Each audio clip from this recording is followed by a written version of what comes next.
And after I beat PCO, I'm gonna hop across the bridge to a city that Well, I really wanted to know what he was going to say, certainly. On the Redemption Tour, former world champion Rich Swann, and he's ready to party all night long. Next, from Baltimore, Maryland, Rich Swann.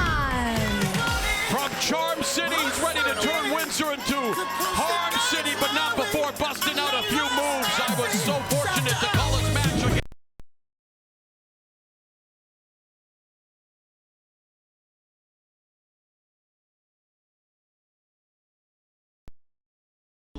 Ladies and gentlemen, Brent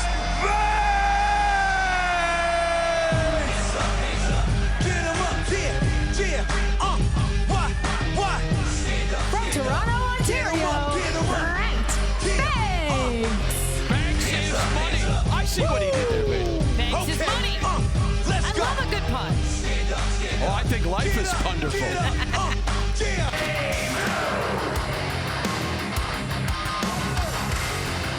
From Ottawa, Ontario, he is born and bred for combat, Grayson. The Joker of the wrestling world, unpredictable, chaotic, and always smiling through the madness, Grayson, ready to conduct a symphony of destruction.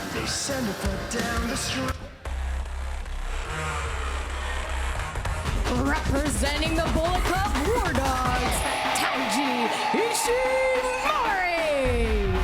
From New Japan Pro Wrestling, the Bone Soldier, Taiji Ishimori.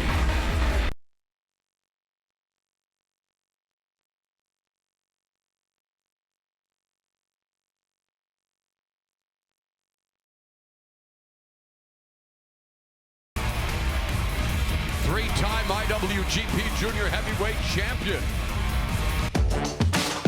All right, it's turn up time. What? Get it started now. Get it started now. Get it started now. Yeah. Strike the match. And their opponent from Calgary, Alberta, he is the reigning and defending Jericho Cruise Oceanic Champion, Kid Chocolate, Jabari. Hey, Beaa, is it just me or are these entrances really bringing out the dance moves in all of us? Oh, I thought they were just because it was the Oceanic Championship and we're kind of just riding cruising? on open water here. But yes, this is for that title currently held by Jabari. The Kid Chocolate worked with Brent.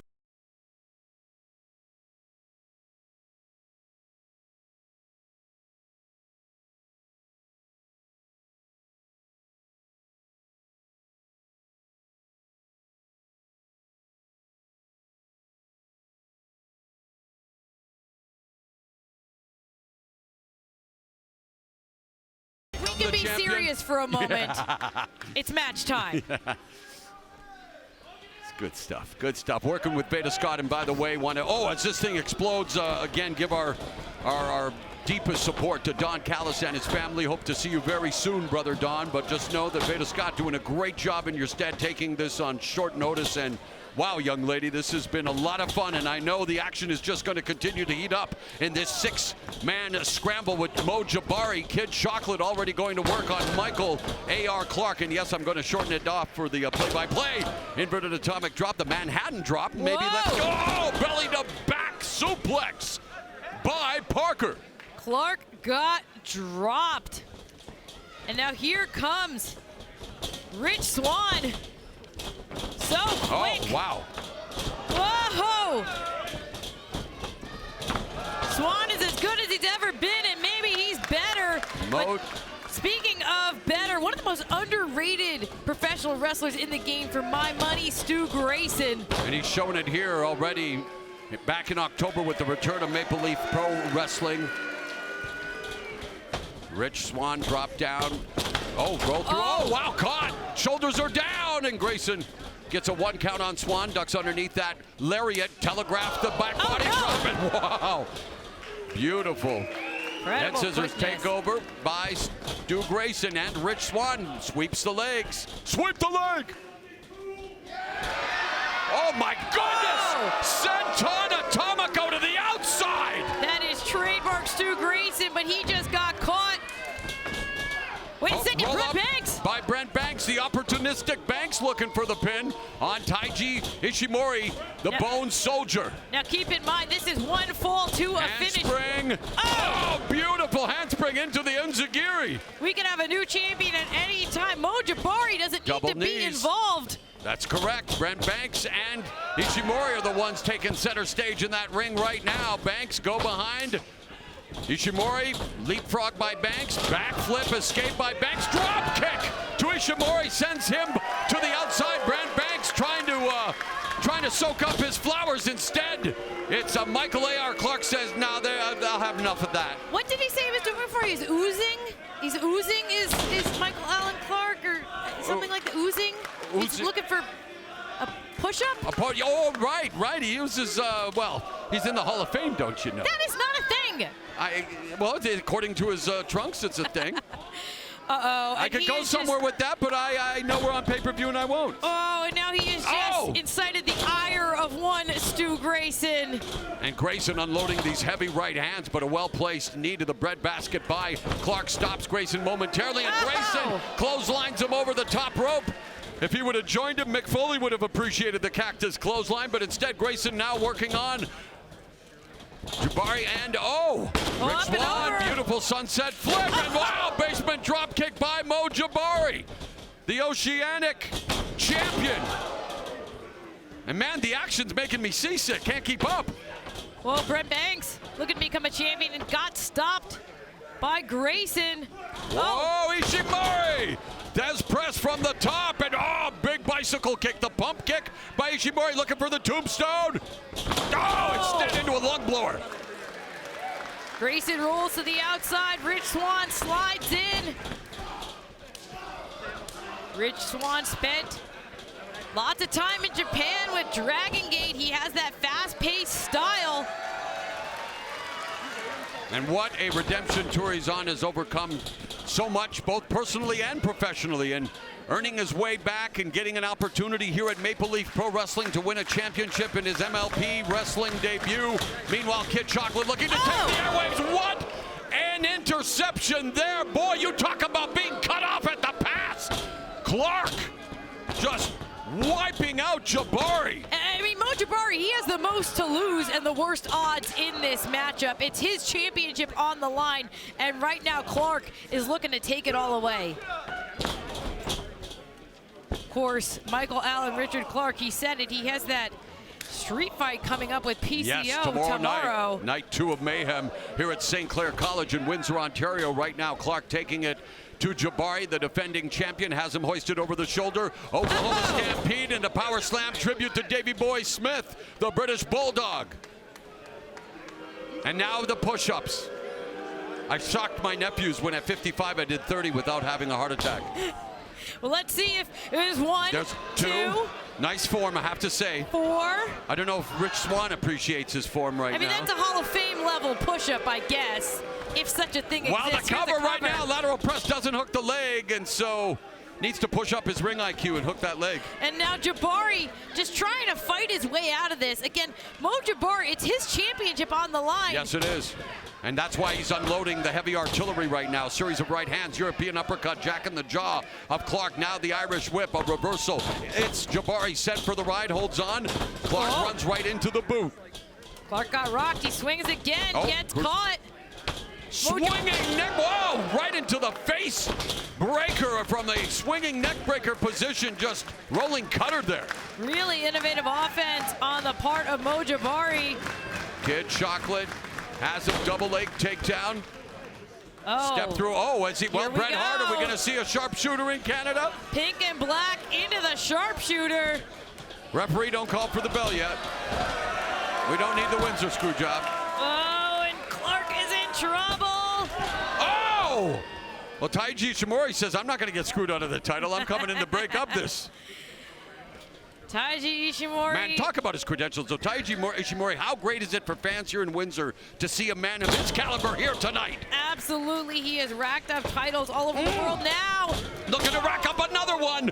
But Brent Banks says, nope, I'd like to make an investment in my future instead. Brent Banks, longtime veteran of the Canadian scene. Oh, wow. Looking to take it to the high seas by winning the Oceanic Championship. Right now, he's in control.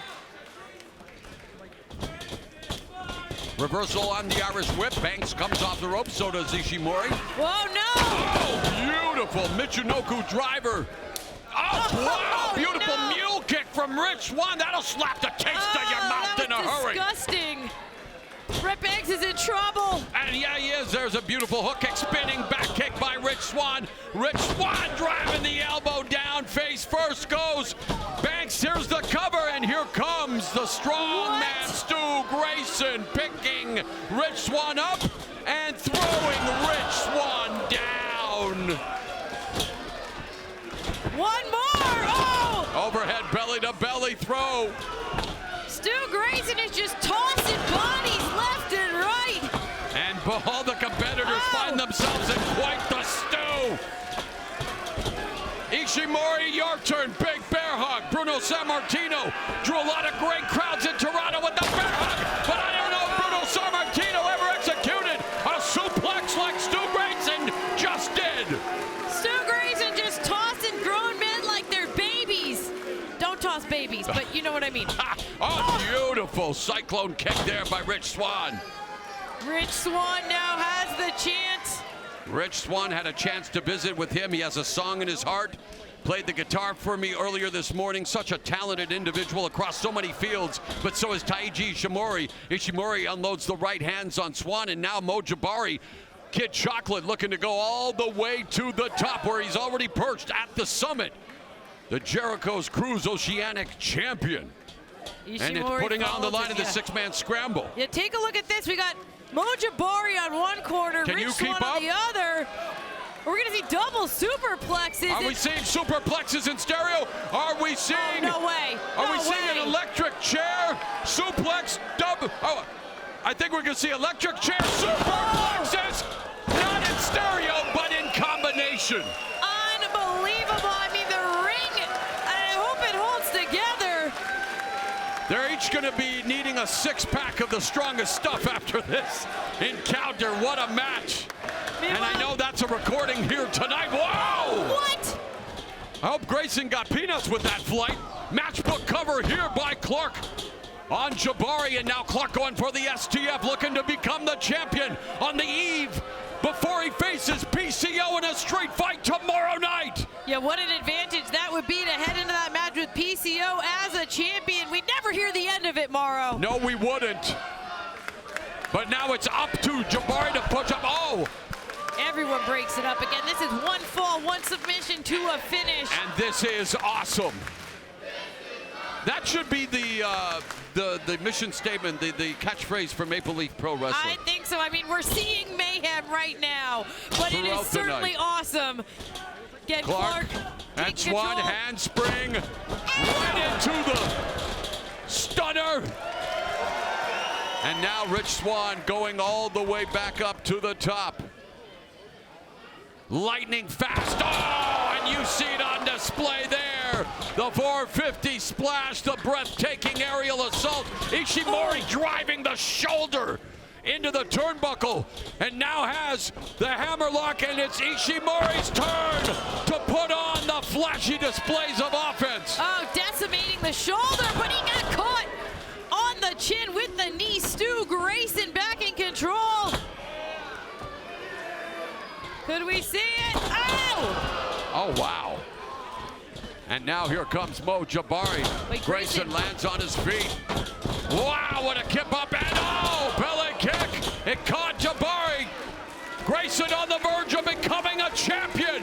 He's gonna do it. He's right here. He is in control. Jabari walked into Mayhem as the defending Oceanic champ, but the odds are stacked impossibly against him in this scramble match. Oh, Grayson's As you mentioned, the the champion doesn't have to be pinned or submitted to lose the title. Right, but he has to win the match if he wants to hold on to it. Oh, Blue Thunder bomb by Brent Banks. Oh, what? Oh, Air MJ!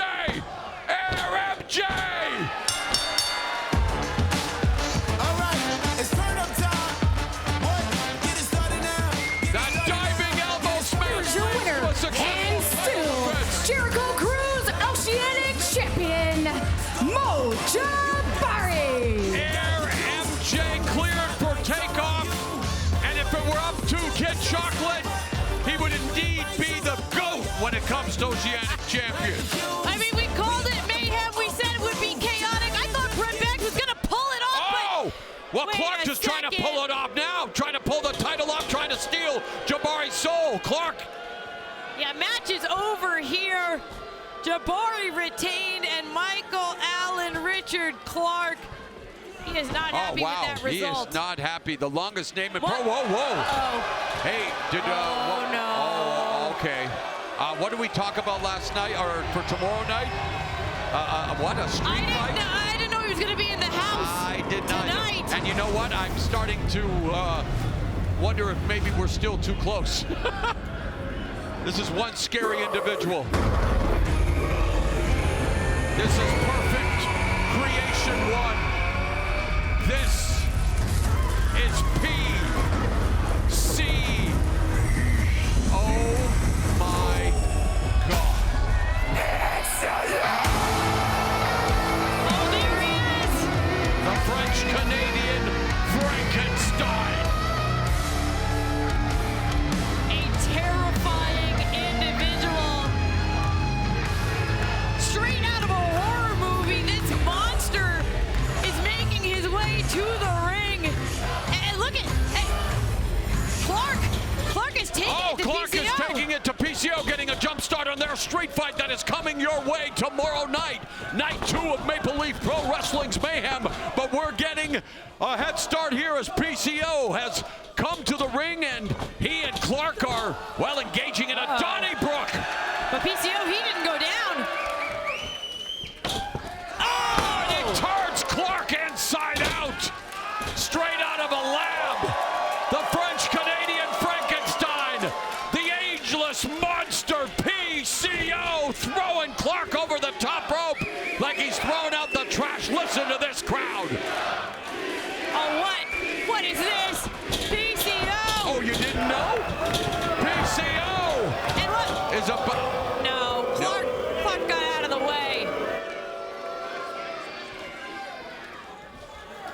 Clark trying to save his own skin for this street fight tomorrow. Wait, it's Clark will have PCO in his grip tonight. And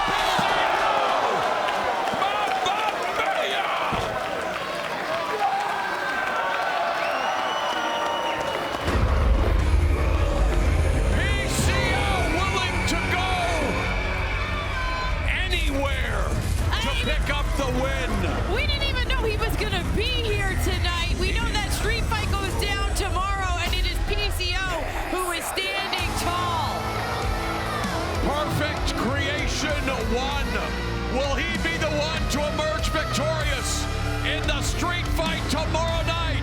PCO versus Michael Allen Richard Clark. Right now, let's go backstage to Sam Laterna.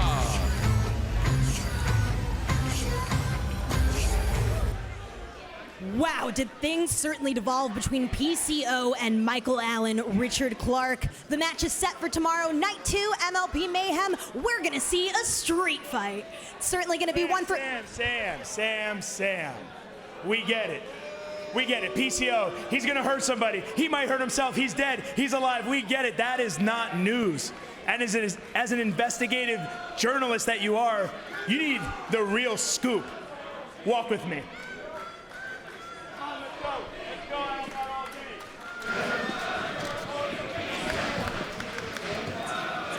Hold on. Hey.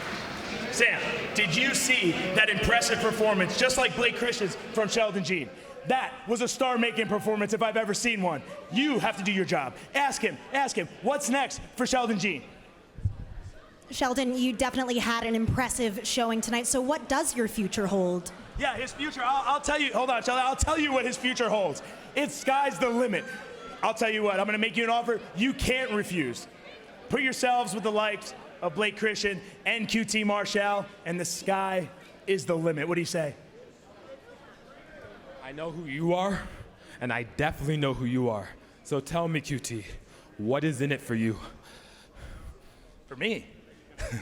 Sheldon, in this industry, you need to realize it's a very selfish industry, and it's not about what's in it for me, what's in it for you. What do you want out of this industry? You just saw that. I do not take backward steps. So tell me, QT, what's in this for me? It's great. We don't take backward steps either. I don't know if you saw what Blake and I did earlier, but I promise you, there is nothing as a veteran of this industry I want more than to help the young up-and-coming talent get to the level that they want to be at. Sheldon, I can take you to those places. What do you say? Trust me.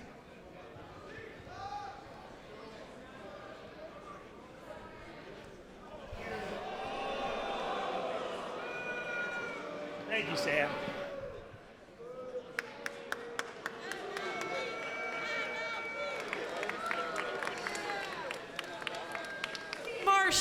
QT Marshall, I think Sheldon G just made a deal with the devil here. It's obvious Marshall has a plan. We'll wait to see how it unfolds. But right now we're set for one-on-one competition. One half of the kingdom, Michael Bennett taking on the saucy Alex Zayne. It's Bennett versus Zayne coming up next here at Maple Leaf Pro Wrestling's Mayhem. The following contest is set for one fall. Introducing first, representing the kingdom, Mike Bennett. Mike Bennett, a grounded technical powerhouse, specializes in cutting down high flyers using methodical limb work, brutal strikes, and submission wrestling to neutralize whatever speed advantage his opponents might have. He is aiming to slow this match down and make it a fight on his terms, right, Beaa? Yeah, he wants to defeat Alex Zayne and send a message, I think, out to the intergalactic jet setters, because as we know, the kingdom, Michael Bennett and Matt Taven, they're going to be taking on the jet setters tomorrow in our main event. Bennett wants to come into that match on a win. Yeah, for Bennett, this is about proving experience always wins. You're lucky this is right here. You're lucky.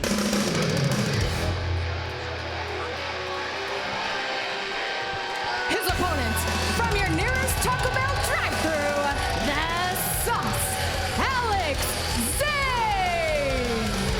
In Alex Zayne's world, every day is Taco Tuesday. The sauce began his wrestling career 20 years ago, and he gained recognition for his performances in various independent promotions.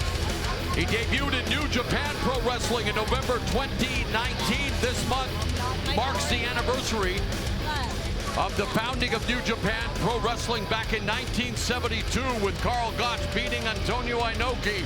Well, Alex Zayne representing New Japan Pro Wrestling against Ring of Honor's Michael Bennett. It's one half of the kingdom against a man who promises, well, to deliver mayhem and insanity.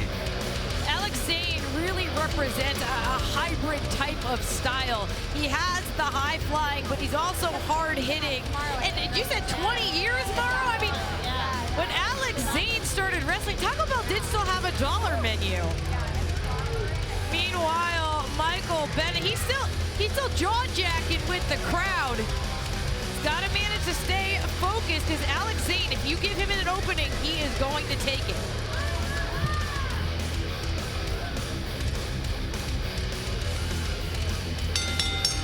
There goes the bell. The action is underway. And we've got Michael Bennett and Alex Zayne, two veterans. And you can see already Bennett talking about what we were talking about. Yeah. Bennett's like, you're going to try to do your flippity flips. You're going to try to take it in the air, and I'm going to beat you on the ground. Bennett supremely confident, but when is he ever not supremely confident? Well, and he's been to the top of the mountain in tag team competition. Zayne has had success in New Japan Pro Wrestling. Was in the 2022 Best of the Super Juniors tournament. He's also been in WWE NXT, competing under the name of Ari Sterling. But he's known for that love of culinary adventures as long as they involve tacos. Hey, Keith Lee, a former Bellator fighter when I was the MMA announcer, became went viral as a food critic on TikTok. Well, maybe Zayne is missing his calling. Needs to do some taco videos. Gets sent back into the ropes by Bennett. We're gonna see a clean break here. No, we are not. But it was Zayne who's one step ahead. And I think we were talking about this a little bit earlier, Mauro. Taco Bell in Japan named a meal after Zayne, and that is the coolest thing I've ever seen, ever. Collar and elbow tie-up, and you mentioned the tag team main event tomorrow night. There are the intergalactic jet setters, KUSHIDA and Kevin Knight, following a big win earlier tonight. They're scouting Michael Bennett, making sure they pick up any last-minute tips, and of course they're hoping that Zayne kicks the holy hell out of him. I mean, that's a smart strategy to be out here and scouting Bennett, but at the same time, Matt Taven, he's not in the house tonight. We're gonna get resting, yes. Yeah, we're gonna get a fresh Matt Taven and possibly a fresh Kingdom coming off a win if Bennett can pull it off here. Sleeping in your home bed is always the preference. Never heard of it. Yeah, exactly.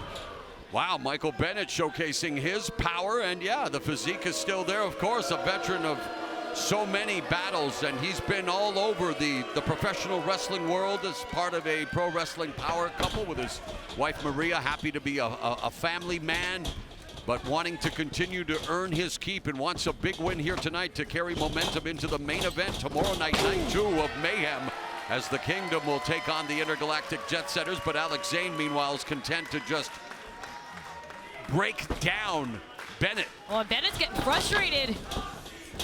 Bennett sent for the ride into the corner.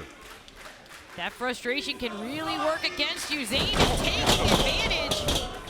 Flying head scissors there by Zayne. A go behind, comes off the ropes. Whoa.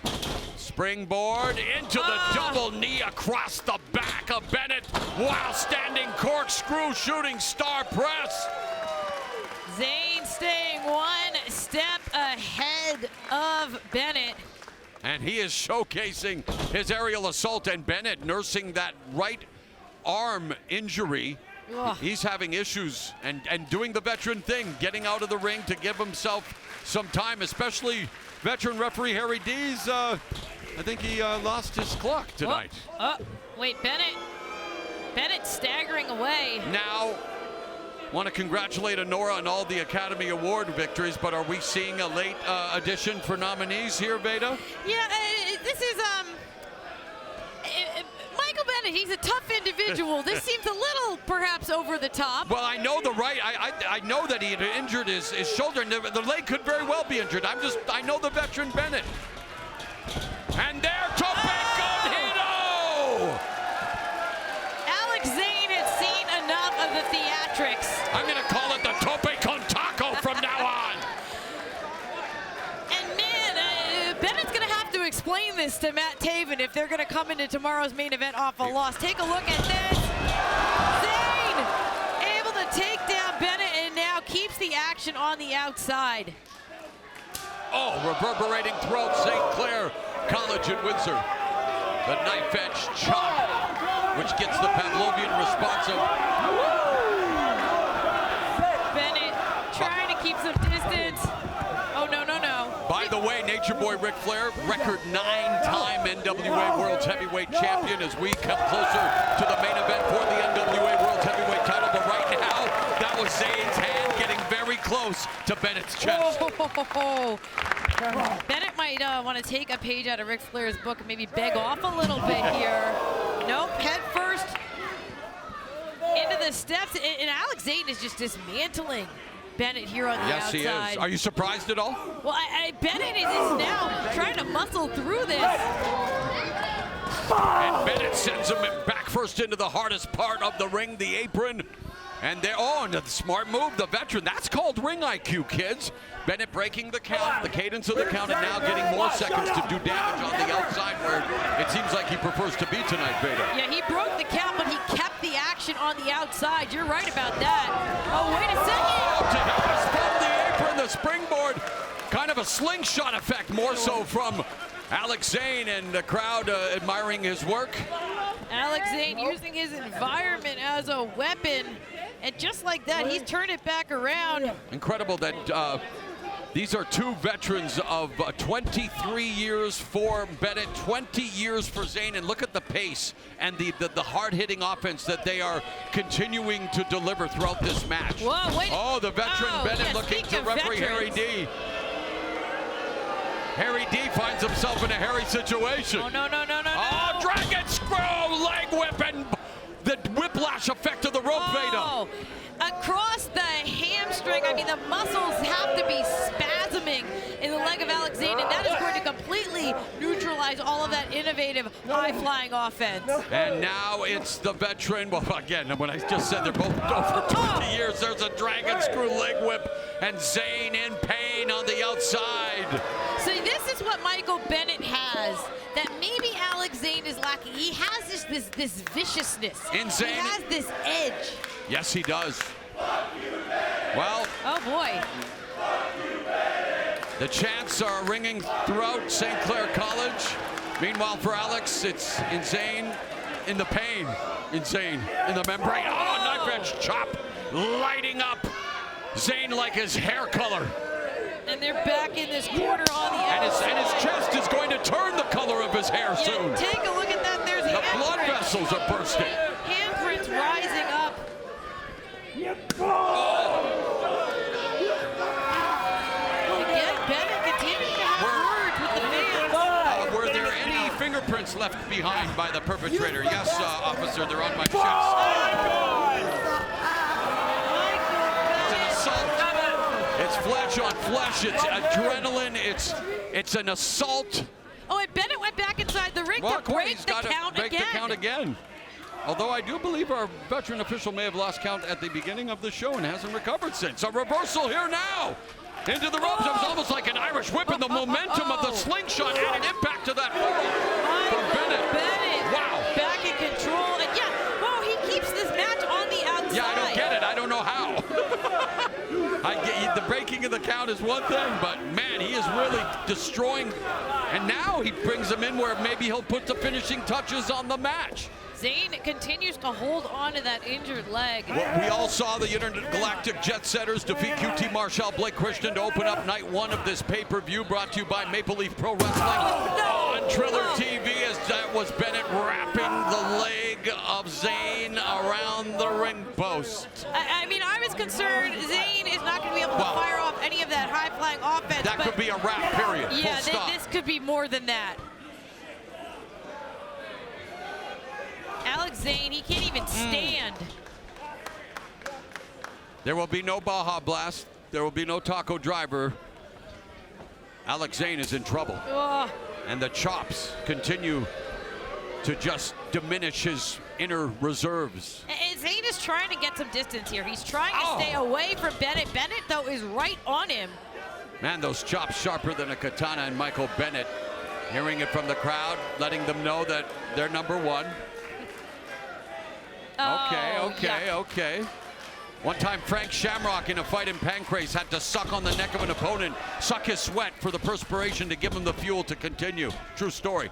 Big scoop and a Michinoku driver by Bennett. Bennett looking for the pinfall, and Zayne able to escape, but how much more is left in Zayne's body? He's trying to reach the rope instinctually because he knows his leg is in trouble, and he cannot take any more Michinoku drivers from Michael Bennett. We know how tenacious Alex Zayne can be. And Michael Bennett, he's testing that right now. Well, he's testing him, but he should be going for the win and not just trying to piss off Alex Zayne. Oh, and Alex Zayne surely is pissed. That mustache isn't the only thing that's going to curl here as he's going to uncoil strikes, and yeah, he's egging Bennett on. Oh, wow, one shot is all it took. Oh. One shot from Zayne has Michael Bennett on inline skates. Morrow, I think you were right. He went too far antagonizing Alex Zayne. And Zayne now ready to antagonize and just flattens Bennett with that lariat. Oh, but it's like William Regal said, a clothesline knocks you down, a lariat knocks you out.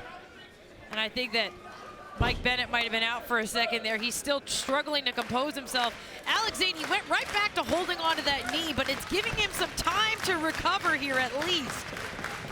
Forearm from Zayne, but not a lot of power now. As we continue, this match unfolds, there's not as much pep in these shots.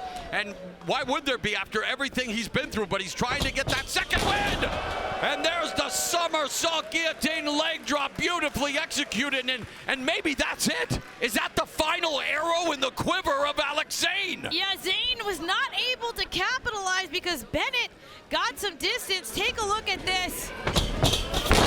Into the leg drop, almost decapitating Bennett, but now Bennett like a Harlem hangover. Oh! Vicious, ferocious, a forearm smash by Zayne.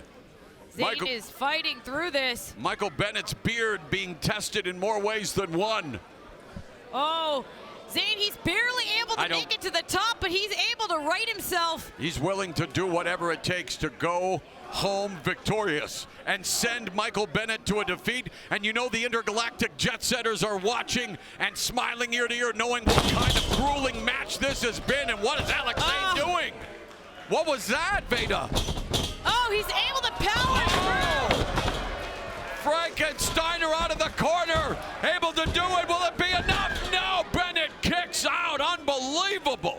And you know, I have to question some of these tactics from Alex Zayne. I mean, obviously this is offense that normally would be successful for him. But how much longer can he hold out? Easy for us to say here as armchair commentators, but you imagine what they've been through. Yeah. And you've been in the ring, Beaa. You know what it can be like after taking an extra hard shot. It takes you a while to regain your equilibrium. Yeah, he is trying to reposition here. Meanwhile, Bennett again looking for that dragon screw. And Zayne comes off the rope. Oh, basement drop kick again to the knee by Michael Bennett. Will that be enough? No, instead of going for the cover, Michael Bennett continues to play with fire. Brain buster Bennett. Side press hooks the leg. The match is not over. And the look on Michael Bennett's face as he made that pinfall, he thought he had it in the bag. I thought he had it, to be honest. Oh, he's... Uh-oh. Uh-oh is He's right. going for the pile driver. This is vicious. devastating. One of the more devastating moves in professional wrestling history. Jerry Lawler breaking my personal hero Andy Kaufman's neck with it, and it looks like the cradle pile driver was going to be attempted by Bennett. Instead, it's countered by a back body drop from the sauce. Alex Zayne feeling extra saucy here tonight. Hold up, he's strong. No, roll up. Whoa! Shoulders are down, but only for a 2 count. Man, the pace is unbelievable. Oh, there it is, Beaa. One of his patented maneuvers. Zayne, he's not able to capitalize right away. Instead, now he wants to seal the deal definitively. The Baja Blast may have just blasted Bennett into another dimension. As Alex Zayne all the way to the top, but the veteran Bennett getting the referee, using him as a distraction, a shield, as it were. And that, wait a minute. Not like this. Come on, ref. Zayne came tumbling down. Bennett. Come on, ref. No, not like this, Beaa. Cradle pile driver. Not like this, Beaa.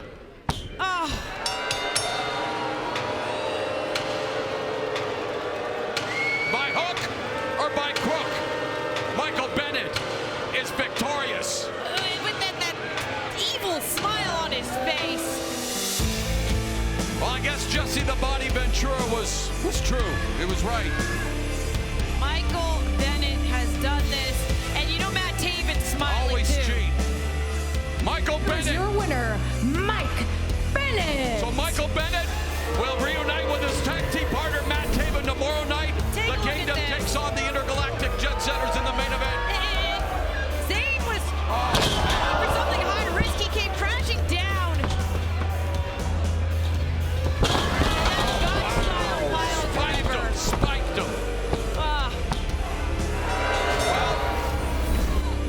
Bennett, victorious tonight, will team up with Matt Taven, his partner as the Kingdom, and they will square off with the intergalactic jet setters Kushida, Kevin Knight.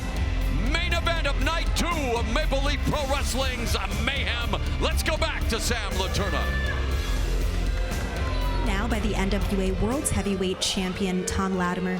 Now, Thom, tonight you're going to be defending your championship in a first-time ever matchup against Bishop Dyer. However, fun fact, 20 years ago was the last time the NWA Heavyweight Championship was defended here in Windsor, and there was a title change on that night. So what do you think your odds are going into this evening? I'm proud to be here in Windsor. I'm proud to be representing the NWA. I'm proud to be the World Heavyweight Champion. And there's a long history, a long legacy of people winning the world title in Canada. People like Kylie Rae, people like Lou Thesz. And of course, I know that Bishop Dyer wants nothing more than to do the same. And I understand that he's just got out of a lengthy jail sentence. Finally, his handcuffs are off, right? And he's one of the toughest guys out there. He's one of the best at what he does. But he ain't me, and he ain't the NWA World's Heavyweight Champion.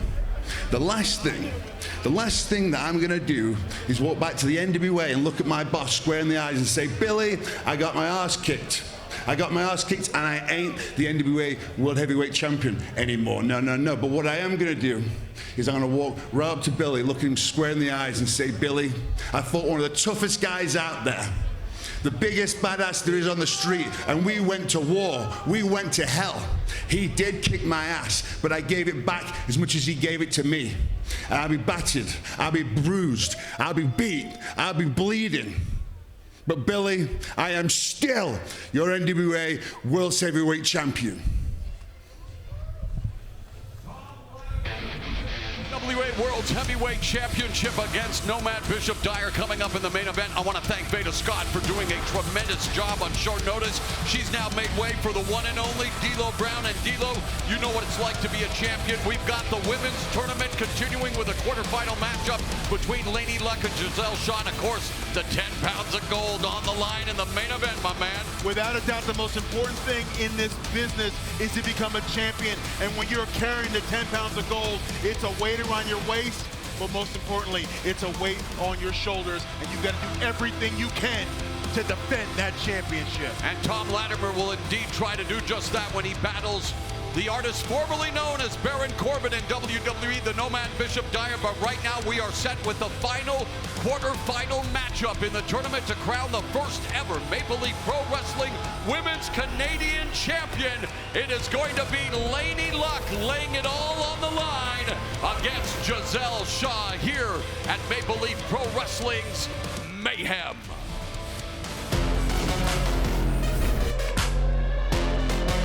The following is a MLP Women's Canadian Championship quarterfinal match.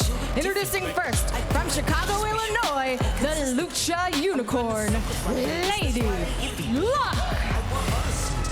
I want all the action. I go for broke. I'm the main attraction. I make it work. Well, D'Lo, the pressure on Laynie Luck here tonight on all these women. We've seen Taylor Rising, we've seen Serena, Deeb advance, and we have seen earlier tonight another incredible quarterfinal matchup involving Kylie Rae, but the pressure now on Laynie Luck and Gisele Shaw. Until I'm done. Just give me some room. Here comes the Her opponent, she is Windsor's own, the quintessential diva, Gisele Shaw. So here comes Gisele Shaw, and I know, D'Lo, we've been dealing with it all night, my man, but as long as the audience at home is hearing us crystal clear, we will continue to deal with what we're dealing with. But let's get your comments on this final quarterfinal match and the pressure on these ladies' shoulders. And it is very difficult to work tournament style. It is repeated matches. It is people who know your technique and your style. Laynie Luck is trying to avoid a 3-match losing streak against Gisele Shaw, and Gisele is trying to prove something to the world and to herself. This match is going to be something special. Yeah, Luck wants to prove the third time is the harm as she looks for her first win against Gisele Shaw. Just give me some room. Here comes the boom. Please give me some room. And you see Gisele here has got the home court advantage. This is going to be something. Here we go. We got the bell. Let's get this thing started. And this quarterfinal matchup underway here as Laynie Luck looking for her first win against Shaw and her final spot in the semifinals of this tournament. Kylie Rae, Serena, Deeb, Taylor Rising have already advanced to tomorrow night's semis. And the last time Maple Leaf Pro Wrestling was here in Windsor last October, of course, Gisele Shaw had that incredible match challenging Athena for the Ring of Honor Women's Championship. So she knows what it's like to compete at the highest level for a championship. Absolutely, and you can see right there, Gisele Shaw is in great shape. I have heard she's been in the lab working her behind off to get ready for this tournament specifically because she wants to be champion. Shaw, one of the most polished, technically gifted competitors in Canadian women's wrestling, but she has traveled around the world, competing for some of the biggest promotions. Luck was going to try to keep things unpredictable. Luck, an unorthodox high-energy wrestler, as we are, of course, on the road to Northern Rising, and this is where the tournament will come to an end. Saturday, May 10, we will crown the inaugural Maple Leaf Pro Wrestling Women's Canadian Champion at the venue formerly known as Maple Leaf Gardens, a venue that housed so many incredible professional wrestling moments, and there was an incredible moment for Luck. Right there, Laynie jumping right in, taking advantage, drop toe hold into the ropes, and now Laynie may be taking a little too long right here. The quintessential diva, and you were right on the money, D'Lo Brown. And Gisele with a sliding drop kick. Wow. Yes, beautifully done by Shaw as she now turns the tables on Laynie Luck. Knife edge chop. And you see, this is a difficult match to win because you know this puts you in the semis, and then, as you said, takes you on. Yeah, and Laynie Luck would love to join her former tag team partner Kylie Rae in the semis. They have issues that have yet to be realized here in Maple Leaf Pro Wrestling, stemming from our shows last October. Shaw putting on a show now as she just dropped Luck with her feet. Yeah, stunning display of speed there from Gisele Shaw. And Shaw, picking up a full head of steam, comes off the ropes. Oh, and drives her back into the upper back of Laynie Luck, who of course has the added effect of being on the ropes. And go, tornillos! Slingshot tornillo by Shaw for a 2 count, D'Lo. My goodness, what a great combination there. You saw Gisele running that elbow into the back of Laynie Luck's head, and Laynie's got nowhere to go. She's stuck literally between a rock and a hard place up against those ropes. Oh, vicious forearm executed there by Shaw. Shaw honed her wrestling skills under the mentorship. I think we're going to have a drinking game because, yes, Lance Storm also trained Gisele Shaw. And you know what? You can see the Lance Storm touch all over, in the training of these ladies. I think he's responsible for all of the roster pretty much in Maple Leaf Pro Wrestling. Just kidding, of course. Oh, and Laynie Luck driving Gisele Shaw the back of her head into that turnbuckle. Yeah, and underneath that turnbuckle, it is steel and just ground and pound. Laynie Luck right there getting on top, and now Laynie Luck getting a little distracted with the referee. Yeah, she has to focus on her opponent. Like you said, she knows she's already lost twice to Gisele Shaw. She needs to keep laser focused on the strategy, the task at hand, and here she does it. Beautiful suplex with a kip up by Luck. And she'll tell you it's no luck at all that she finds herself in this position. You got to keep your eye on the prize, and the prize right now is moving on in this tournament.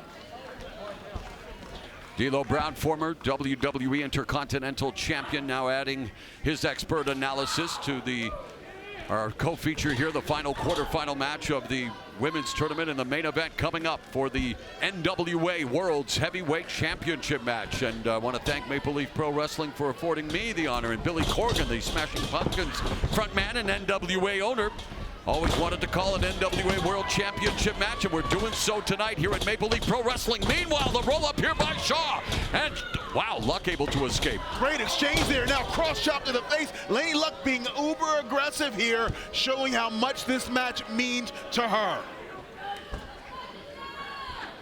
Man, the entire opening round has been filled with fantastic matches, the clashes of styles that have just really delivered the action that these fans here in Windsor, Ontario appreciate. And if the opening round of this women's tournament is any indication, the semifinals are going to be scintillating and culminates with what should be a memorable championship final on Saturday, May 10th. At the venue formerly known as Maple Leaf Gardens for Northern Rising, and we've got the Cobra Clutch. A Cobra Clutch right there, and this move right here, it is putting pressure on the carotid artery and is cutting off blood flow and oxygen to the head. This is a wear down maneuver right here. Crowd realizing that, rallying behind Gisele Shaw, making her home here in Windsor. Laynie Luck, known as the Party Unicorn. Born in Kansas City, but currently resides in Chicago. And now Laynie is taking her time, really trying to dissect Gisele and looking at what body part to attack next. Of course, for Luck, you always want to look for the uni-cutter, which is the diving ace crusher from the top rope, but they're just softening her up for that move there, D-Lo. And that's exactly what it is. Working on the neck and the head is everything a prelude to her uni-cutter. Of course, for Gisele Shaw, she has so many ways she can defeat you. Of course, the denouement, that running knee strike, is a big weapon. And now a big weapon are these stomps from Luck. Just mud stomps in the corner. And Stomping a mud hole like Stone Cold back in the day. Again, Laynie's getting distracted. You weren't on the receiving end of any of those. I've been on the receiving end of a few of those. Let's keep that between you and I, okay? European uppercut by Luck. Oh, here comes Luck now with a full head of steam, but nobody home, and instead she could have torn her hamstring. Torn a hammy with a move like that. Shaw now ends up on the apron. If Luck would have hit that running knee, who knows what would have happened. Codebreaker by Laynie Luck. Yeah, you're right. This match could have been over. Instead, Laynie Luck now going all the way to the top. And drives the double stomp through driving all the air out of the lungs, and may have broken a few ribs on Gisele Shaw. That was an inside to out double stomp on the hardest part of the ring, the ring apron.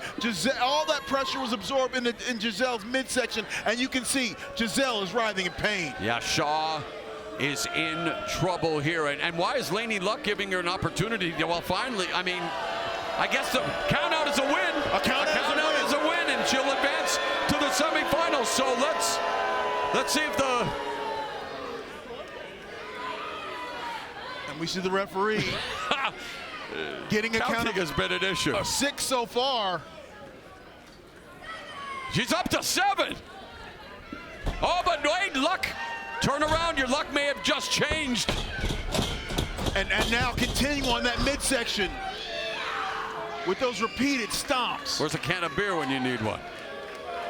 But Laynie Luck definitely wanting to make sure that she keeps Gisele Shaw grounded. But is she wasting too much time looking to the crowd? And instead, she has Gisele Shaw. She's 0 for 2 against Shaw. She wants that victory, D-Lo. When you're 0 for 2 against someone, you have got to do everything you can to get and secure the victory. Stop looking at the fans and only worry about your opponent.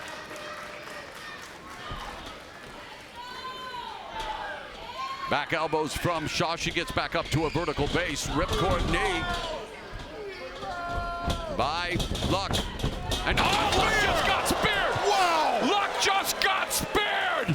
My goodness! Wow! That just cut Luck right in half, and now that is a great equalizer. Let's see which lady can get up to her vertical base first. They will have a decided advantage.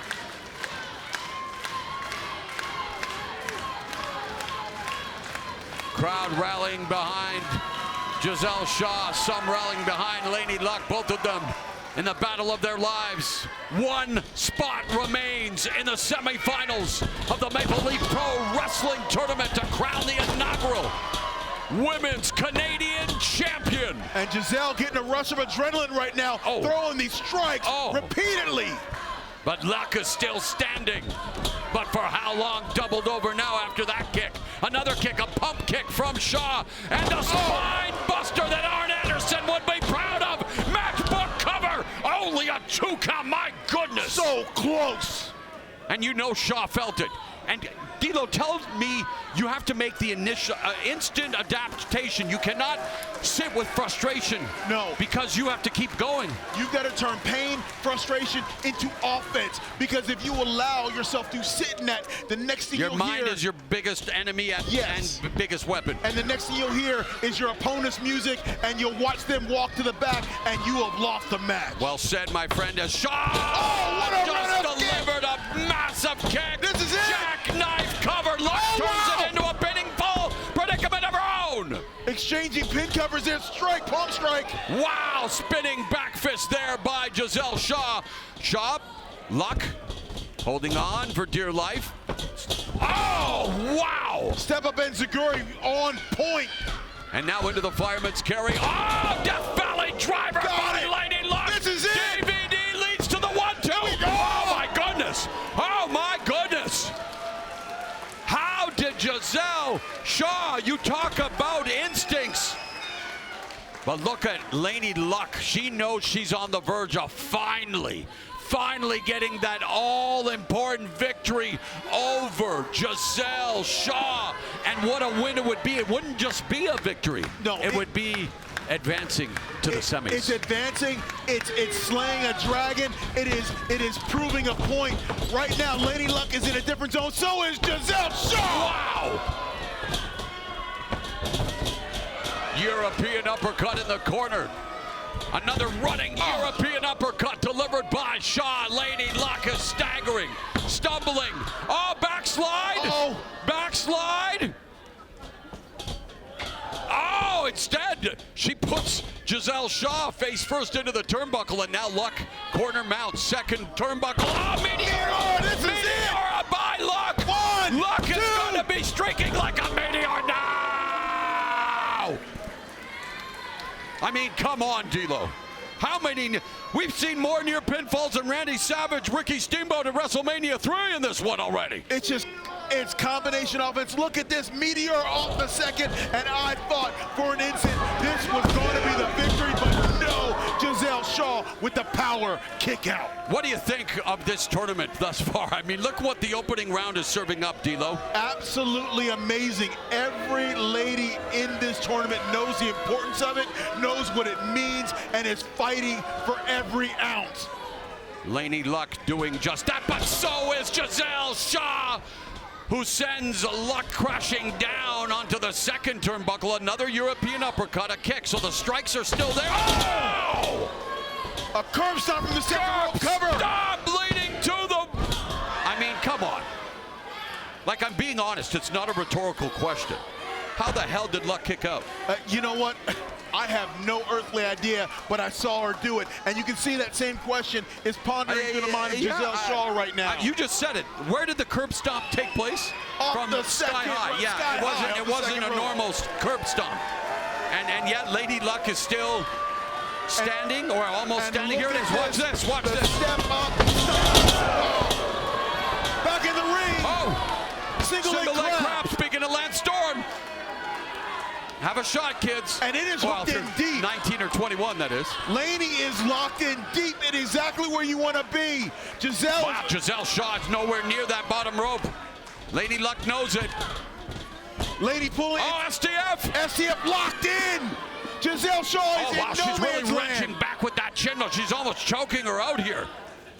Got to be careful with that chin lock. Referee Emily's on the top of it. Gisele Shaw is at least 3 feet away from the rope. She is dead. Is that an S grip or a Gable grip? Can't tell right now. She's trying to break the grip, and she's been able to do so. But look, Luck turns it into an armbar. Transitions in, keeps the pressure in the STF, keeps the pressure on, and just changes the grip. Oh, wow. Gisele fighting from underneath those punches. Not a lot on him, but it's enough to break the hold. Shotgun drop kick in the corner. Beautifully executed shotgun drop kick by Laynie Luck. And Luck now went for the monkey flip instead. Shaw turns the table, step up Enziguri, but blocked. It hit the shoulder, not the back of the, not the medulla oblongata. Shout out to Gorilla Monsoon. It connected, but not 100%. Oh. And Spring trying to take Luck down, but Luck, whoa, Styles clash? No, spiral tap. Oh, no. No, no, no, no, no. I mean, you talk about precarious positions, Mr. D'Lo Brown. Look, they're both on the top rope. Nothing good can come from this. Thought she was going to hang from the tree of woe. Instead, it's woe's me after that headbutt. And here comes the it's over. That's it. Laynie Luck finally has Gisele Shaw's number. Laynie Luck is going to the semifinals. 1, 2. A foot on the rope. Oh my goodness. How in the hell, after all she's been through, she has the presence of mind, the wherewithal, the situational awareness to know that her foot was close to the bottom rope? That is mental level ring IQ. Okay, that's called being a ring general, knowing where you are at any moment inside the squared circle. And Laynie Luck trying to put the finishing touches on Shaw. How much more does she have to do here? Oh, pump handle. Oh, reversal. Into the dragon suplex. No. Oh! Oh! Wow, backbreaker into the just face first, and there is Gisele. That has to be it now. That has to be it. You can see Gisele is so hurt, she cannot capitalize on that combination offense.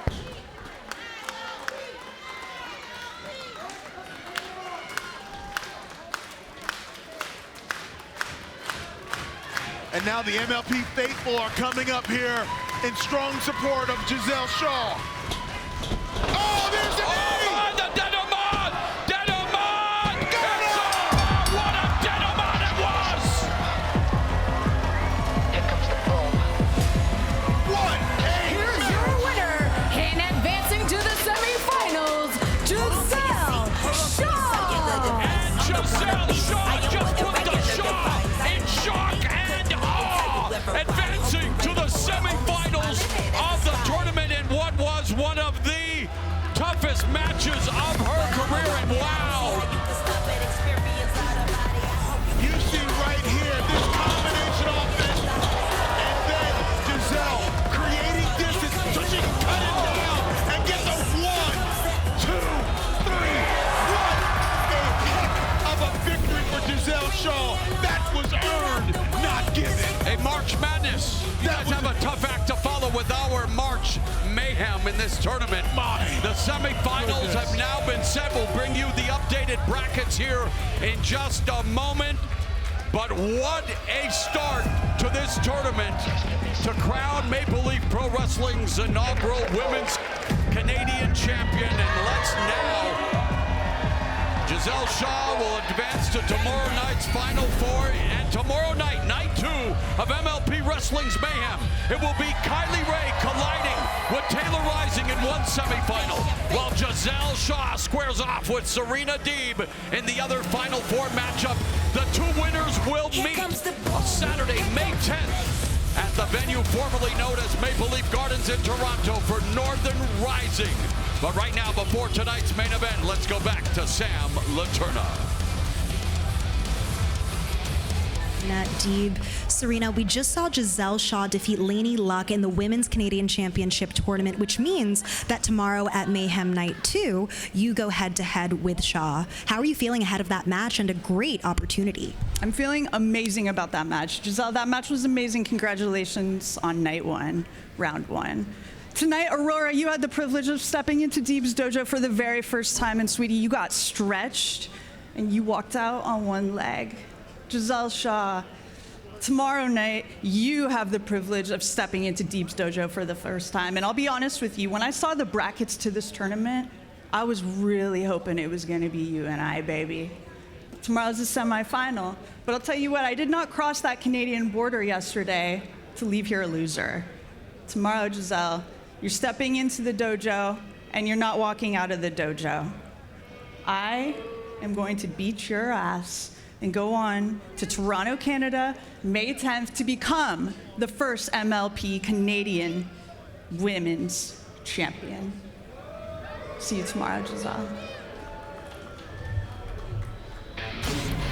Serena Deeb ready to meet Gisele Shaw in one of the 2 semifinal matches coming your way tomorrow night, night 2 of Maple Leaf Pro Wrestling's Mayhem. And speaking of night numero 2, D'Lo Brown, let's take a look at the action that will be coming your way on Saturday night. The Ides of March. Beware, don't turn your back on anyone tomorrow as we've got the semifinals. Gisele Shaw against Serena Deeb, as we just mentioned.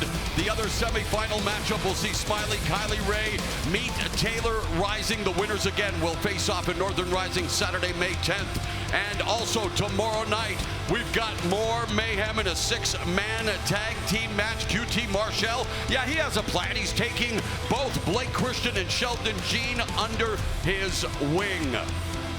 Also on display tomorrow night, wow, you talk about a triple threat match that is guaranteed to get you feeling the way you should feel when you watch professional wrestling. Kaito, Kiyomiya, Zayne, and Taiji Ishimori are gonna get it on tomorrow night. And oh my, you want a street fight? You're getting a street fight. Perfect Creation 1. PCO takes on Michael A.R. Clark in a street fight at Mayhem. And wow, the main event, 2 of the more accomplished tag teams in the sport. The Kingdoms, Matt Taven and Michael Bennett, battle the intergalactic jet setters, KUSHIDA and Kevin Knight. That's coming your way tomorrow night. And also tomorrow night, Rohan Raja defends the PWA Champions Grail against former world champion on the Redemption Tour, Rich Swann. But wait, there's more! Billy Gunn teams up with Bishop Dyer. Will Dyer be the NWA World's Heavyweight Champion? Time will tell. They take on Thom, Latimer, and Matt Cardona, and now the time is here. One of the richest prizes in professional wrestling, the 10 pounds of gold, are up for grabs here at Maple Leaf Pro Wrestling's Mayhem. Some men are born for greatness, others fight for it. Me? I was never given anything. I had to take it, break it, carve my name into history. And still, they doubt me. I've walked this road, tasted victory, worn the crown. I've been called a wolf. I've been hunted, and I've been dragged through the mud. But I'm still here, still holding this, the NWA World Championship. And that's exactly why I'm coming for you. They said I couldn't do it, that I wasn't built for this. They said I'd never make it to the top. They said I'd never take what's mine. But history isn't written by those who fade away. It's carved out by those who refuse to be forgotten. So I keep moving. I don't search. I don't run. I just keep going. No leash, no home, no promises. Just fists, fire, and the gold on my shoulder. I've got nothing left to prove, except this. I belong at the top. And that makes me the most dangerous man in the room. Because I don't give a damn about expectations, contracts, or alliances. I ride alone. No apologies. I fight for me. No regrets. You want this? Just a target. You think you're ready? In my sights. Then step up. I don't think I know. And still, I am the nomad, and I live for revenge. I ride.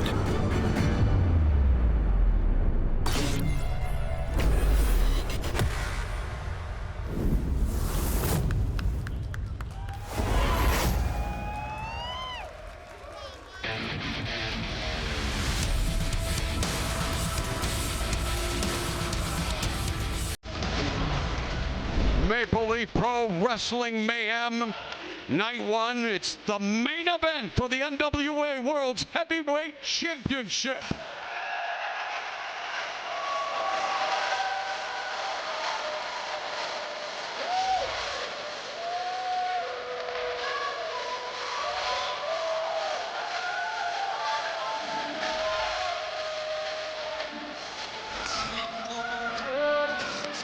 The artist formerly known as Baron Corbin champion in WWE has one of the biggest chips on his shoulder, and yeah, you can see it anywhere in Windsor. He's got a point to prove, and this guy's as badass as they come, D-Lo. He's a Brazilian Jiu-Jitsu tournament winner, National Golden Gloves champion, and a guy who was a gridiron gladiator, just finished off a match with a former UFC heavyweight champion in Josh Barnett.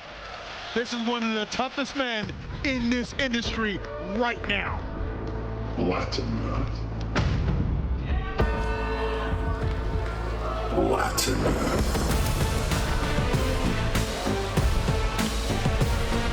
Thom Latimer defeated EC3 at the 76th NWA anniversary celebration to become the 59th man to hold a prize that has been held by legends like Lou Thez, like Harley Race, the Nature Boy Ric Flair with a record 9 title reigns. And for those of us who grew up watching NWA action here in the True North Strong and Free, Canada's first born NWA champ whipper Billy Watson dethroned Lou Thez, Big Thunder Gene Kiniski, Christian Cage, the third Canadian-born NWA World's Heavyweight Champion.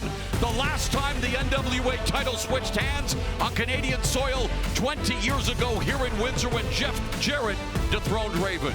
And Mauro, I will tell you, I have challenged for this title on 3 different occasions. It is the only championship I begged and yearned for from the time I was 9 years old. I know what it's like to stand across this ring as a challenger, and it's one of the most difficult things I've ever had to do in wrestling. Over 75 years of championship legacy.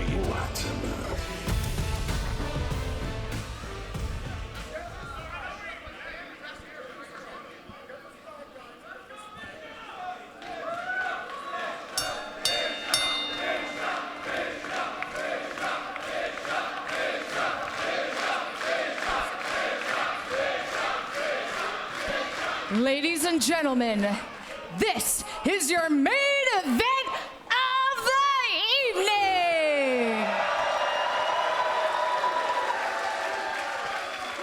The following contest is set for one fall, and it is for the NWA World's Heavyweight Championship.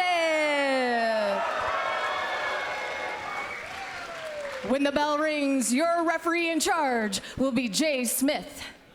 Introducing first, the challenger.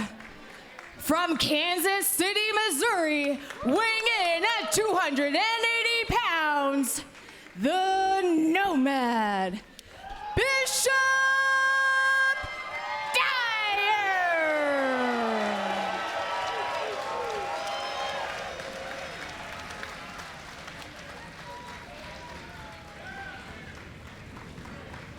His opponent, from Chesterfield, England, weighing in at 240 pounds, he is the reigning and defending NWA World's Heavyweight Champion, Thom Latimer.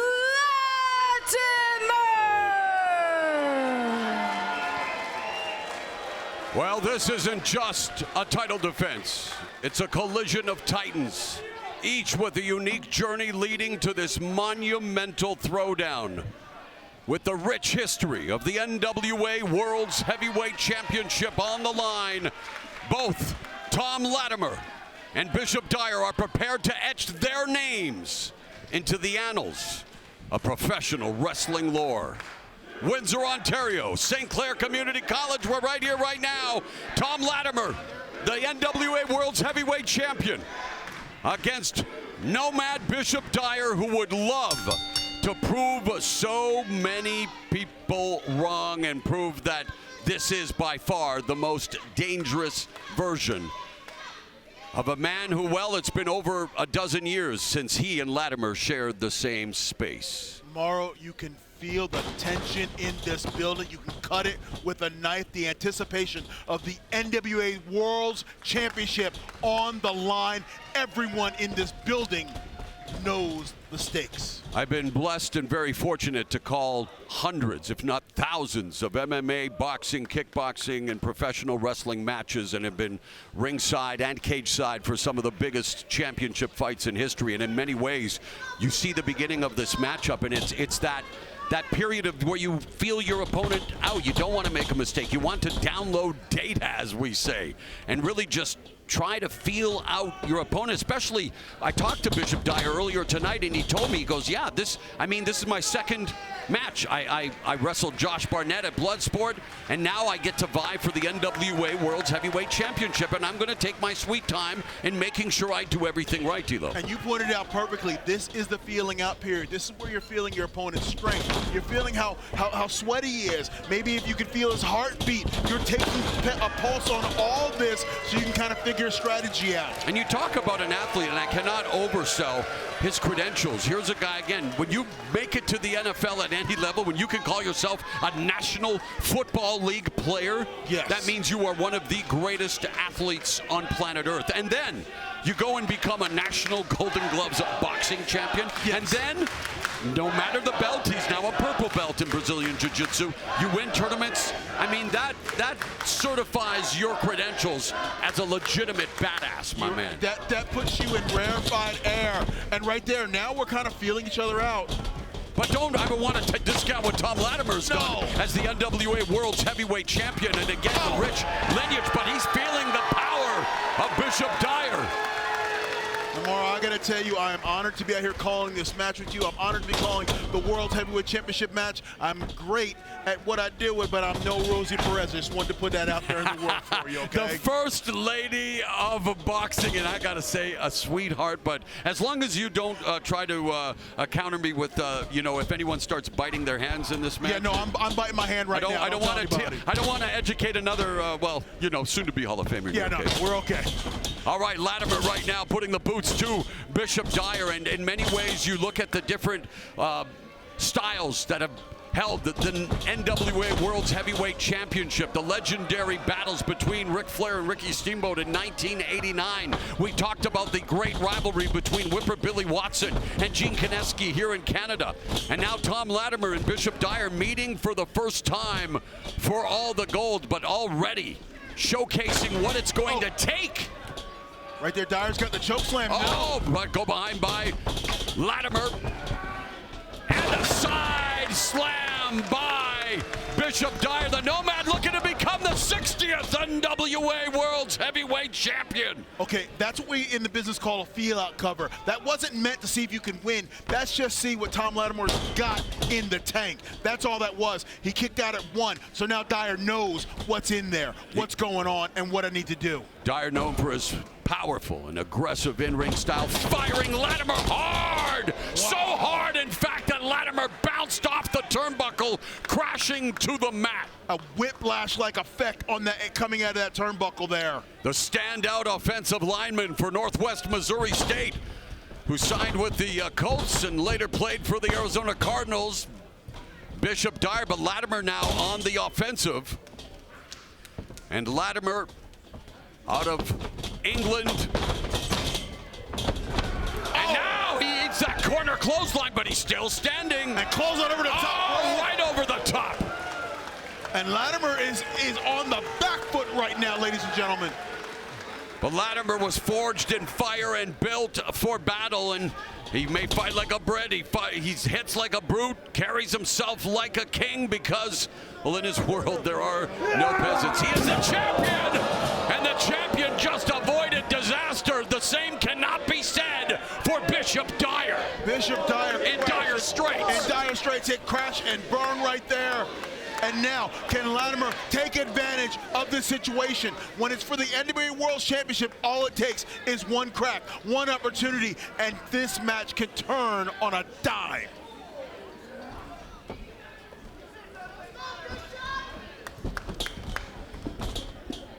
I Just had a text from a friend who's a huge boxing fan, has been watching. Oh, wow, the cover there, PBC Premier Boxing Champions on Amazon. First time they're watching professional wrestling. True story. They're like, Maple Leaf Pro Wrestling, you got a new fan. So there you go, D-Lo. Look at that. Add him to the long list because we got a ton of fans here. If you pan around this arena, it is sold out. And this is night one. We are back tomorrow night, 7 Eastern, 4 Pacific, live on Triller TV with another night filled with banger after banger. What a night it has been. Mayhem in every sense of the word, and it culminates here with one of the most prestigious titles in professional wrestling. Thom Latimer, the NWA World's Heavyweight Champion, looking to retain the title here, but Dyer kicks out with authority.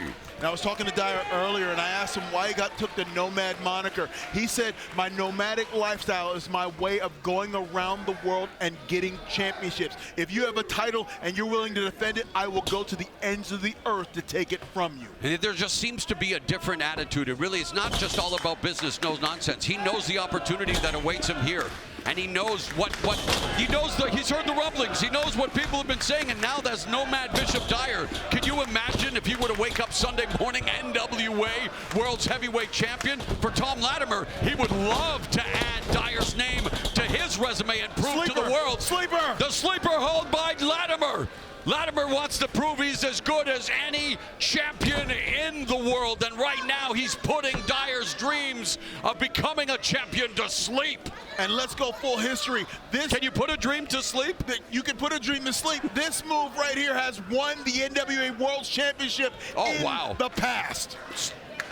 It's incredible. We've seen spinning toe holds. I mean, the history of professional wrestling. And we talk about a revolution, well, we talk about an evolution. Maple Leaf Pro Wrestling opening the doors to promotions around the world. And again, big thanks, Billy Corgan and the NWA for allowing Thom Latimer to defend the NWA World's Heavyweight Championship here in the main event of Maple Leaf Pro Wrestling's Mayhem.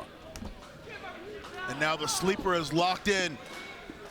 Dyer is stuck in the middle of the ring. Can he get up to a vertical base to release some of that pressure? What does it do when you're in the midst, when you're in the clutches of a sleeper? Is it like a movie fading to black? What's happening? It is, you're getting glossy-eyed right there. You're getting foggy, and if you allow yourself to go to sleep, you'll wake up and all you hear is ring music. You've got to fight through it. You got to get to a vertical base to take some of that pressure off the carotid artery. But now Latimer's in a great position. He's riding Dyer up, and we get the count here. There's one hand up in the air. Wow. No, stopped. There is still fight. There is still fight in Bishop Dyer. There really is. And there may be plenty of fight left as he's now making his way back up to a vertical base, but Thom Latimer knows that he's still in dominant position. But for how long? Couple of shots to the solar plexus, and now Dyer reversing to fortunes. Now he's got a sleeper, and he's a bigger man. And is he strong? Is he stronger than Latimer? If he's got a bigger pressure squeeze here, it could be it. And it's about the leverage, though. You called it out first. He's a taller individual. He can crank on that neck a lot more.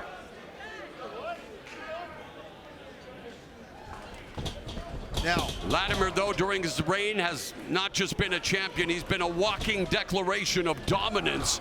And now looking to dominate Bishop Dyer with those elbows. Right there now, Dyer's trying to, Latimer's creating distance from Latimer, now he's shutting it down. Oh! High octane offense there, and now Latimer utilizing the lariat in the corner. Reversal on the Irish whip. Oh, but he sends Dyer back first in the turnbuckle. Big slam! Latimer feeling it as he just dropped the humongous Bishop Dyer. He wanted to drive him through the canvas, D-Lo. And Latimer's being ultra aggressive here because, oh no, look at this! No! The patented Bishop Dyer maneuver. And now can Bishop Dyer capitalize on this? Well, has he just deep sixed the title reign of Thom Latimer? The deep six. Putting Latimer in deep trouble, but Dyer needs to find a way to get the cover. He needs to keep him down for 3. Needs to. You can see Dyer can't capitalize on it. And Dyer doesn't have a hair to hold like Dyer, or excuse me, Latimer can't grab Dyer's hair like Dyer can grab his, and now they're back up to their feet, exchanging punishing blows. And again, remember, Latimer known as a ferocious striker, but he's in against a Golden Glove boxing champion, and maybe you don't want to egg him on like that. Clean exchanges between these two. Clean as a washing machine. My goodness, they are right now flying. Let's listen to these shots.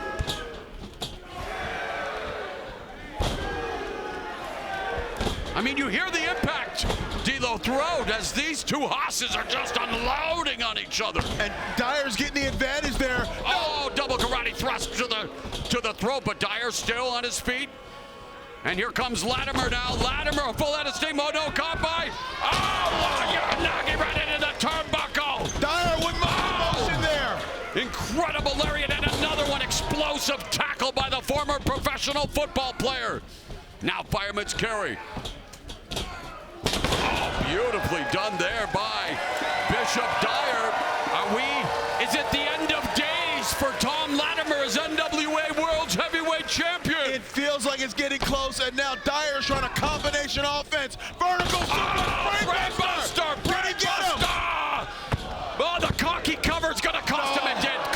Cocky cover, and you know Dyer, when he watches the tape, he may rue the minute. This may have been the opportunity he just let slip through his fingers. It's for the World's Championship, the NWA World Championship. You got to hook the leg. You cannot forget your fundamentals when you're trying to become the NWA World Champion. The baleful glare of Bishop Dyer. Meanwhile, Thom Latimer trying to regain his equilibrium. Recalibrate, back up, and yes, Latimer avoids the attack of Dyer. Latimer with the spear!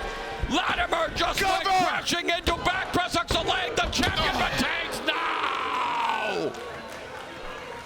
I'm not gonna have a voice after this Incredible. match. I'm surprised I've only lost my voice once, and that was the debut of the return of Stampede Wrestling in September 1999. But here tonight, we are being left not voiceless, breathless. Listen to the crowd. This is awesome. This is for the NWA World's Heavyweight Championship. This is Maple Leaf Pro Wrestling. And this is Thom Latimer. No water in the pool. The moonsault attempt by Latimer. Dyer now cinches him up. Oh, Dyer just put him back into the trouble that he's been trying to avoid, or shoots the half and gets a two. My goodness, both these men are giving it everything. They want to be world champion. Dyer wants to become the world champion. Latimer does not want to leave this building without the world championship. Imagine how poetic it would be. Earlier today, we had a blood move. One of Bishop Dyer's moves, the chokeslam backbreaker, known as blood move. He'd be over the moon. That's serendipity. If he were to execute it. And I think now Dyer is feeling it. Oh, but Latimer delivering that ferocious forearm, and Dyer feeling those shots. Latimer coming back, the heart of a champion, the skill of a champion, the grit of a champion. That's why he is NWA World's Heavyweight Champion. Yeah, you don't wear 10 pounds of gold because you're not good at what you do. You're damn good at what you do. And he's doing it for the Bram.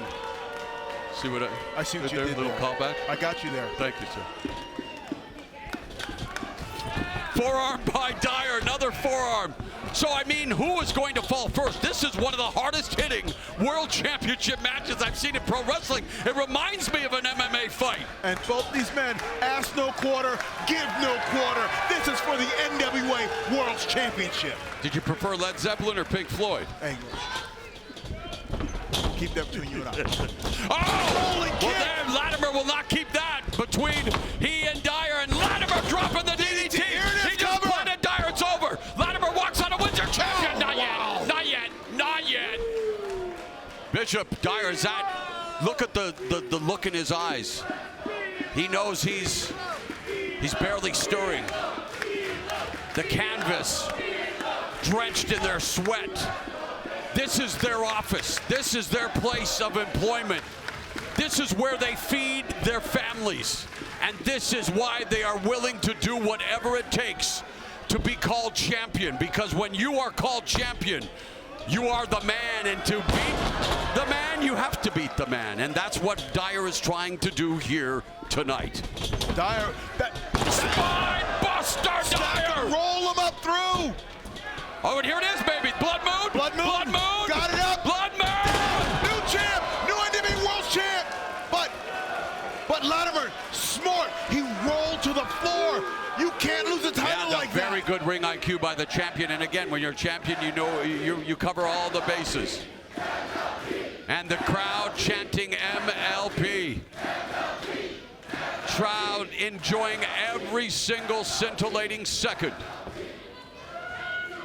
And now Dyer scrambling to get Latimer back in the ring. Oh, and Latimer, ever the opportunist, snaps Dyer's neck off the middle rope. And Latimer in full control, driving him forehead first into the apron. The unforgiving apron. What's it called? What's it known as, That is the D-Lo? hardest part of the ring. That's where steel comes together. There is no give right there in that apron. And that is why it is always utilized. And that's why Latimer now wants to bash Dyer's brains in, just ramming him skull first into the steel. And Dyer's eyes are glazed over right now. And you have to wonder, as the clock begins, well, continues to tick away, I should say, are we seeing the sands in the hourglass of this Dyer challenge running out? Because Latimer appears to be on the cusp of retaining the 10 pounds of gold here at Maple Leaf Pro Wrestling, and he wants to put an exclamation point on these pugilistic proceedings as he goes all the way to the top, D-Lo. To the high rent district. Oh, wow! And they call it the high rent district because it's high risk, high reward, but it's also high rate of failure. You had me at high. Oh, there goes Latimer face first into the ring post. And another face. I mean, this is a brutal. It's incredible to witness it firsthand this close. Look at that guy back on the ramp. Oh my you talk about the hardest part of the arena. The ramp. There is no give on that ramp. It sounded like but he can't win he cannot become NWA World's Heavyweight Champion on the outside. He needs to bring him back inside the ring.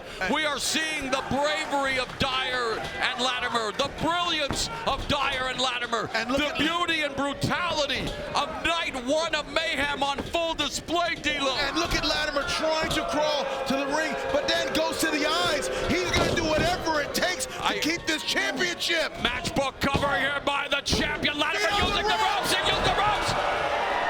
What? The referee saw it. What the? We got a 3 count. Are we? Oh, not like that. Thom Latimer just blatantly broke the rules to retain the end. I didn't think we'd see it end this way. Two incredible performers, two incredible athletes. Thom Latimer. And still NWA World Heavyweight Champion, Thom Latimer. D-Lo, I understand when you're a champion, you will do whatever it takes to maintain your hold on the gold. I'm a little shocked. I'm shocked, but you know what is? When you're carrying 10 pounds of gold, you will do whatever it takes to leave Windsor as the world champion, because you know what? If you leave that championship belt, look at right there, side suplex, and Latimer was on the roll, but then Dyer gives it right back, and then the blood move. If there's one thing about the NWA World's Heavyweight Champion, Thom Latimer, is that, well, he has great ring presence, great ring IQ. Feet on the ropes. Leverage to get the 3 count. A controversial title defense, but let's not let it overshadow what was one hell of an NWA World's Heavyweight Championship match.